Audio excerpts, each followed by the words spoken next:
The Reform UK leader disagrees with his ally Donald Trump over Ukraine. Reform leader Nigel Farage broke ranks with his friend Donald Trump as he insisted Ukrainian President Volodymyr Zelensky is not a dictator. Speaking in Washington, Mr. Farage also disagreed with Mr. Trump's claim that Ukraine was to blame for the war. Mr. Farage said, of that there is no doubt. Mr. Farage said geopolitical mistakes had been made in the run-up to the war that began 3 years ago. But he stated bluntly, it's Putin that invaded. It's him that's behaved badly. The Reform leader, who has been a close political ally of the US president, also defended Mr. Trump, saying he was right to attempt to end the war.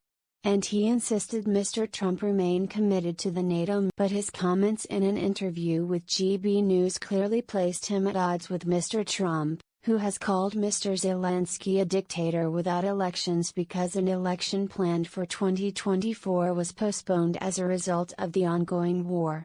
The US president also accused Ukraine of starting the war, telling Mr. Zelensky, "You should have never started it." Mr. Farage said, "Let's be clear. Zelensky is not a dictator.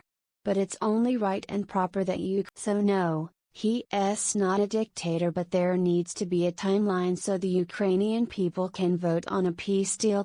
Critics of Mr. Trump have said that the UK also postponed elections during the Second World War, and there was no poll between 1935 and 1945.